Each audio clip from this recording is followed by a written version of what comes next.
තෙරුවන් සරණයි සියලු දෙනාටම අද අපි මේ රැඳී සිටින්නේ යෝජිත කඳුකැලේ ජාත්‍යන්තර බෞද්ධ හරිත නගරය තුල.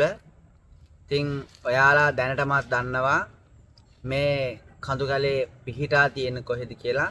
හරියටම කිව්වොත් යටිඅන්තරට නගරයේ ඉඳන් මීපිටි කන්ද වත්තපාරේ කිලෝමීටරයක් සහ මීටර් 500ක් විතර ආවම හරියට නගරේ ඉඳන් කිලෝමීටර් 1කමාරක් දුරින් තමයි මේ ස්ථානයේ පිහිටා තිබෙන්නේ. ඉතින් මේ ස්ථානයේදී අපි බලාපොරොත්තු වෙන්නේ ලස්සන හරිත වර්ණයේ යුක්ත වනාන්තරයක් නිර්මාණය කරන්න. ඔයාලා හිතනවා ඇති කැලේක කොහොමද ආපහු සැරයක් කැලයක් හදන්නේ කියලා. ඇත්තටම මේක කැලයක් නෙමෙයි. මේක පෞද්ගලික හිමිකාරීත්වයක් යටතේ තියෙන රබර් වත්තක්.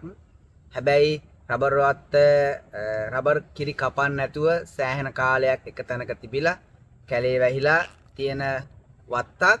අපි සූදානම් වෙන්නේ මේ රබර් වත්තට තවත් නොයෙක් ආකාරයේ ගස් රෝපණය කරලා විශේෂයෙන් පළතුරු වර්ග අපේ දේශීය වශයෙන් තියෙන පළතුරු වර්ග, ඒ වගේම ඖෂධ වර්ග, ඒ වගේම මල් ගස්. ඒ කියන්නේ ප්‍රොබරෝසියා, ඒ වගේම ඇහැල, බැංකොක් ඇහැල, ඒ වගේම මැයිමාර, වෙසක්, අශෝක ආදී බොහෝ මල් ගස්, විශාල වශයෙන් වැවෙන මල් ගස් සහ පොඩි මල් වර්ග මේ කැලෑවේ රෝපණය කරලා, ඒ වගේම හොරගස් ආදී ගසුත් අපි මේකේ රෝපණය කරන්න බලාපොරොත්තු වෙනවා. එතකොට ලස්සන කැලෑවක් වනාන්තරයක් අපි හදනවා වගේම මේ පරිසරය තුල හැම කෙනාටම බණ භාවනා කරන්නත්, ඒ වගේම සර්ව ආගමිකයන්ට පොදු ස්ථානය බඩ පරිවර්තනය කරන්නත් තමයි අපි මේ සූදානම් වෙන්නේ.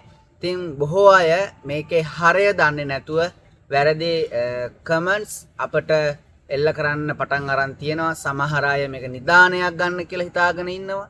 සමහර අය කඳු සුද්ධ කරලා අපි ඒ කැලෑව සුද්ධ කරලා විනාශ කරනවා කියලා හිතනවා. හැබැයි හැම කෙනාටම ගෞරවයෙන් ආරාධනා කරනවා මේ තැනට ඇවිල්ලා හරි දේ වටහා ගන්න. මේක රබර් වත්තක්, ඒ වගේම පෞද්ගලික හිමිකාරීත්වයක් සහිත වාණිජ වගාවක් කරපු වත්තක්. අපි ඒක කැලෑවක් බවට පරිවර්තනය කරන්නයි සූදානම් වෙන්නේ. ඒ වගේම මේක අපේ නගරයේ කියන කැලේ අපි බලාපොරොත්තු වෙන්නේ හැම කෙනාම නිදහසේ ඇවිල්ලා ඉන්න පුළුවන් වටපිටාවක් ගොඩනගන්න. ඒ හරහා අපේ ගම්මානවල